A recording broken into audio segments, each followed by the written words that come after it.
Iwe no gene mayena lesson 4. Mahe awa luga ni gbe no re abidina. Ri. Wa ga tie ya nya na enu ya ka. Anya ka wo na ka so kuna yi be no ji ebunu una ka ewe ono na no ra ono na. Ni ma ka wo ni ono na. Eri no pa na. Wa ga tie upa mewe eyo dawo eyo duku eyeke eyo toto owa arewa adesele vani ogwaji ana mewe ra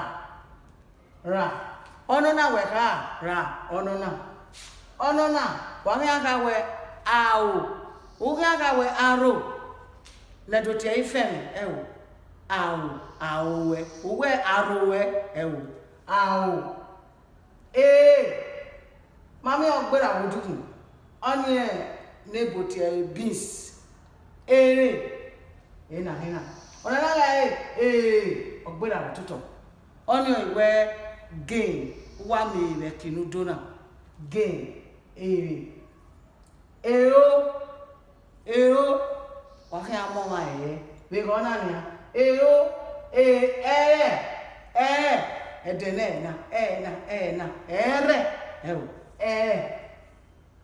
roro to think ori permit roro obona wa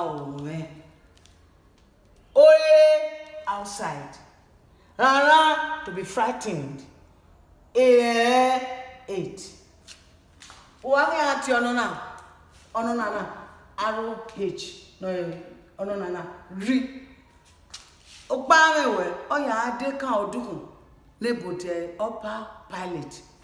Okpamewe ya ade kan to odoni. Oni ri vene era